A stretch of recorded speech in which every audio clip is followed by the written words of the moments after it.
God is good all the time.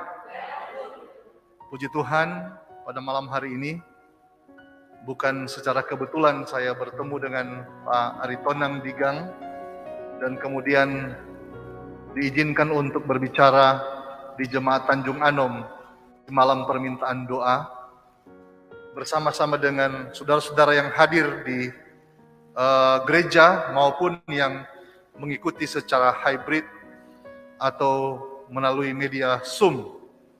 Terima kasih Pak Dedi, Pendeta Del, dan Opung Sianturi yang selalu tersenyum, dan saudara-saudara yang lain yang masih saya kenal di jemaat ini. Izinkan saya buka masker ya, supaya lebih baik. Saya datang ke sini hari Kamis yang lalu, oleh karena papa mertua saya meninggal dunia dan dikuburkan pada hari Sabtu yang lalu dari jemaat DHI. Tidak ada rencana untuk pulang dalam waktu dekat ke Surabaya karena situasi COVID. Tetapi Tuhan mengizinkan saya untuk kembali setelah hampir 3 tahun saya pulang atau saya kembali ke Manado. Tadinya saya bekerja sebagai pembantu rektor 3 di Universitas Prisma, dan sekarang ini saya bekerja sebagai gembala jemaat gereja masih akan hari ke-7 PAL 2 di kota Manado. Sama seperti jemaat Tanjung Anom, jemaat PAL 2 itu berdekatan dengan kantor conference.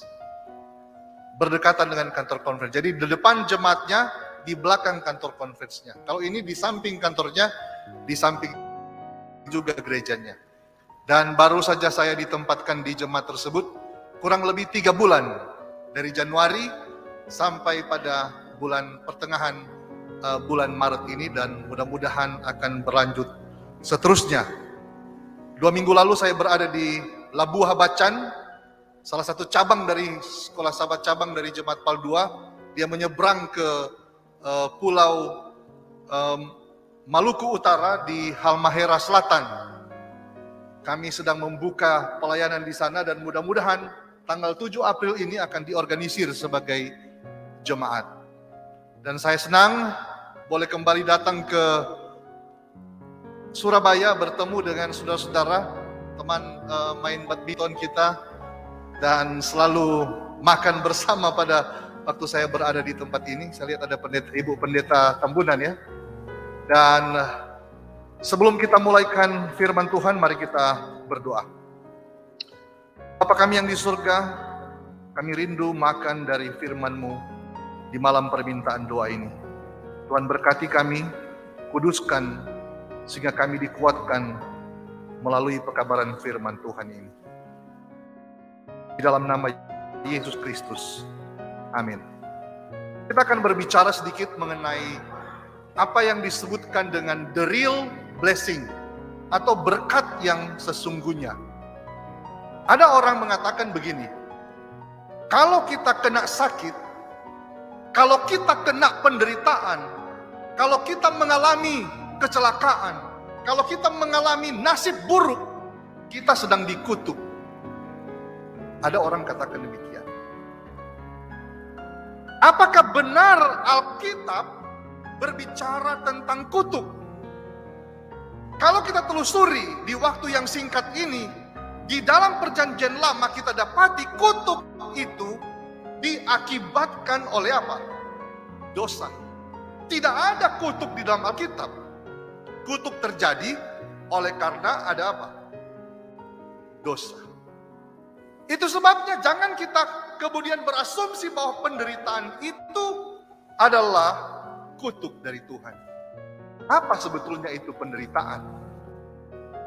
Ada juga orang katakan begini, kalau saya punya banyak rumah, kalau saya punya banyak mobil, saya diberkati banyak. Apakah itu yang namanya berkat, saudara-saudara? Ini yang kita mau clearkan dalam pembahasan singkat saya pada saat ini, untuk menemukan apa sesungguhnya berkat yang berasal dari sorga. Berkat yang Yesus tinggalkan kepada umat-umatnya. penderitaan, kekayaan. Dua hal ini memiliki unsur yang sama dalam konteks biblikal. Unsurnya apa? Penderitaan adalah ujian dari Tuhan. Kekayaan juga adalah ujian. Dan di dalam konteks Alkitab, ada tokoh Alkitab yang diuji dengan penderitaan. Ayub. Ada orang yang diuji dengan apa? Kekayaan. Oh, saudara pendeta Tutri, saya uji dia dengan penderitaan. Kalau saya kasih penderitaan, dia akan lebih dekat dengan Tuhan.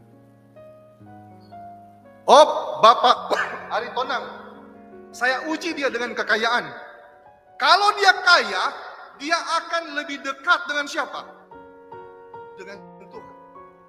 Dan kita harus tahu, Tuhan tahu persis menguji kita dengan dua unsur ini. Beruntung ada orang yang diuji lebih dominan dengan kekayaan. Tapi ada orang yang Tuhan tahu persis, dia tidak boleh diuji dengan kekayaan. Dia harus diuji dengan apa? Dengan penderitaan. Pak Pendeta, kok saya tidak kaya-kaya? Saya sudah lama dalam kebenaran, saya sudah setia dalam kebenaran, tapi saya tidak kaya. Kekayaan dan penderitaan adalah dua unsur yang sama, yang datang dari surga untuk menguji kita. Apakah ketika kita diberikan penderitaan, kita akan lebih dekat dengan Tuhan? Apakah kita diberikan kekayaan, kita akan lebih dekat dengan Tuhan atau tidak? Dua hal ini sama datangnya dari surga. Keluaran pasal 20 ayat 20. Tuhan berfirman kepada Musa, Dia katakan kepada bangsa Israel, jangan takut, Tuhan telah datang untuk maksud menguji kamu. Karena bangsa Israel pada waktu itu bersungut-sungut. Mereka menderita dan Tuhan menguji bangsa Israel dengan penderitaan. Jadi kalau kita diuji saat ini dengan penderitaan, tidak usah mengeluh. Ataupun kalau kita diuji pada saat ini dengan kekayaan, tidak usah mengeluh. Dan saya percaya masing-masing kita, saudara-saudara, sudah merasakan dua unsur ujian ini. Lebih dominan mana, saudara-saudara, yang kita alami? Nah, sekarang saya mau kasih tahu, apa itu the real blessing? Apakah itu berkat yang sesungguhnya yang Tuhan berikan kepada kita umat manusia? Pada waktu Yesus berada di bumi ini, ketika Yesus telah melayani bersama-sama dengan murid-muridnya 3,5 tahun, Tuhan memenuhi kebutuhan murid-muridnya. Mau minta apa tinggal diberikan, saudara. Hampir saja tidak ada sengsara yang dialami oleh murid-muridnya ketika Yesus bersama-sama dengan mereka. Selalu saja murid-murid itu dipenuhi kebutuhannya. Tapi kali itu, di atas bukit, murid-murid sedang gelisah oleh karena mereka merasa akan berpisah dengan Yesus. Ketika Yesus menunaikan misinya untuk mati di kayu salib. Ketika Yesus menunaikan misinya untuk kemudian menyelamatkan umat manusia. Yesus akan terangkat ke surga. Murid-murid sedang gelisah. Murid-murid merasakan sebentar lagi Yesus akan meninggalkan dia. Apa yang akan terjadi kalau saja Yesus meninggalkan kami? Perasaan murid-murid sedang galau dan berkecamuk pada saat itu. Yesus sedang berada di atas puncak. Kisah ini dituliskan di dalam Yohanes pasal 14. Tetapi mari kita langsung loncat di ayat yang ke-27. Di ayat yang ke-27, ketika Yesus kemudian berbicara kepada murid-muridnya, Yesus mengetahui persis apa yang merupakan kebutuhan daripada murid-muridnya yang takut akan kehilangan Yesus itu sendiri. Mari kita baca di dalam ayat yang ke-27, Yohanes pasal 14, Yesus katakan demikian, damai sejahtera kutinggalkan bagimu. Damai sejahteraku kuberikan kepadamu. Dan apa yang kuberikan tidak seperti yang diberikan oleh dunia kepadamu. Janganlah gelisah dan gentar hatimu. Saudara, inilah berkat yang sesungguhnya. Apa itu, saudara? Apakah yang dimaksudkan dengan berkat yang sesungguhnya yang ditinggalkan oleh Yesus bagi murid-muridnya? Apa itu? Apakah kekayaan? Alkitab mencatat, pada waktu Yesus mau naik ke surga, ketika murid-muridnya sedang gelisah dan gentar, oleh karena mereka akan kehilangan sosok yang selama ini memenuhi kebutuhan mereka. Ketika mereka melayani di dunia ini, Yesus tinggal angkat tangan.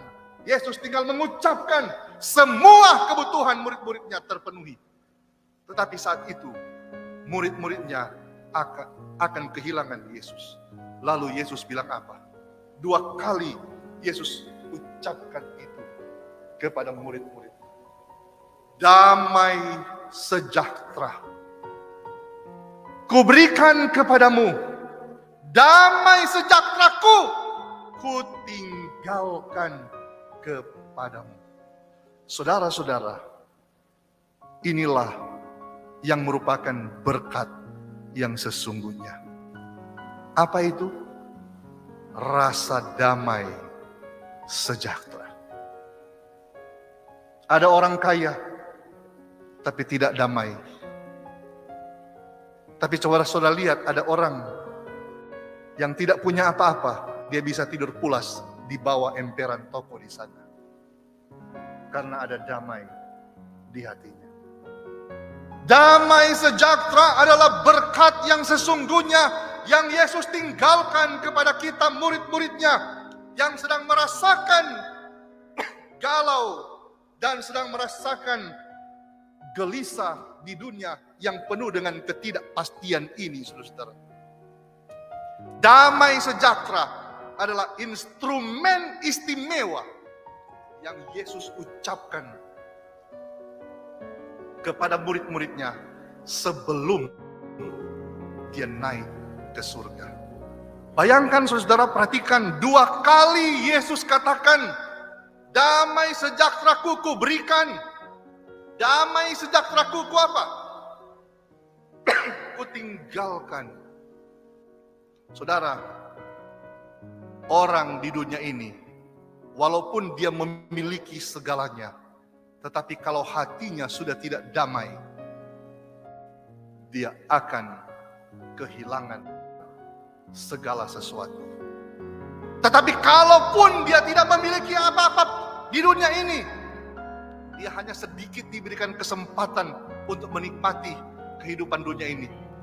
Tetapi kalau dia memiliki damai sejahtera itu, Yesus katakan, dia tidak akan gelisah dan gentar hatinya.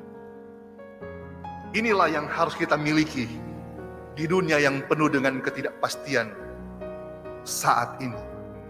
Saat COVID melanda, saat situasi dunia tidak pasti, milikilah yang namanya peace. Damai. Siapa sebetulnya ini damai ini, saudara? Kalau kita lihat konteks Yohanes pasal 14, mulai daripada ayat 15, Yesus sedang menjanjikan penghibur. Siapa sebetulnya damai ini, saudara, yang akan menguasai kehidupan kita? Damai ini bukan sembarang damai. Damai ini bukan saat ketika Anda berada di pantai, lalu kemudian angin sepoi-sepoi menghembuskan anginnya, dan suara ombak menenangkan pikiran kita. Bukan, itu bukan damai yang sesungguhnya. Damai itu bukan saat kita berada di sebuah kamar kita, tengah malam lampu mati, lalu kita putar musik, dan hati kita terasa tenang. Bukan. damai yang Yesus tinggalkan di sini, apa yang disebutkan dengan Parakletos, penolong yang lain, atau yang kita kenal yaitu Roh Kudus, oknum ketiga daripada kealahan yang merupakan berkat yang sesungguhnya yang ditinggalkan kepada kita di dunia ini untuk menjadi penolong kita, untuk menjadi kekuatan kita. Itulah berkat yang sesungguhnya. Tidak ada berkat yang abadi di dunia ini. Saya katakan tadi, kekayaan itu ujian, saudara. Dan ada orang yang diuji dengan kekayaan. Kita harus aminkan itu. Jangan kita cemburu dengan orang-orang yang diuji dengan kekayaan. Ada juga orang yang diuji dengan penderitaan.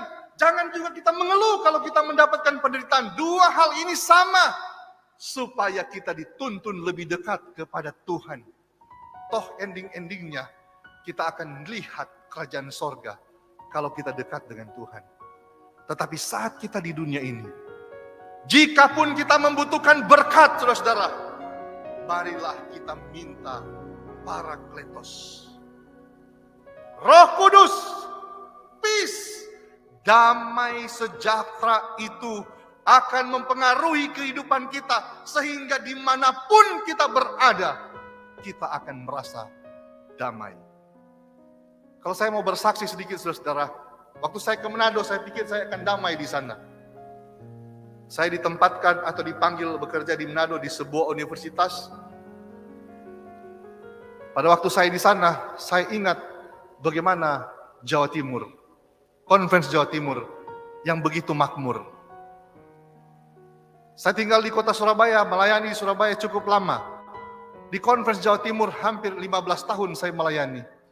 Dan saya merasakan beda jauh kualitas ekonomi di Jawa dan kualitas ekonomi di daerah, saudara-saudara.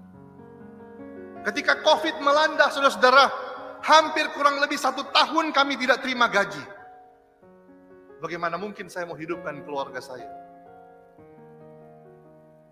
Setelah saya tidak terima gaji, saya berhenti dari pekerjaan saya sebagai seorang pembantu rektor. Saya mau coba kembali melamar di sini, belum ada kesempatan. Kemudian saya coba pulang ke kampung saya dan bertani. Sudah lama tidak pernah jadi petani, saudara. Cangkul, potong rumput, bersihkan kebun, dan lain-lain sebagainya. Saya nangis, saudara, seolah-olah saya tidak temukan yang namanya damai itu.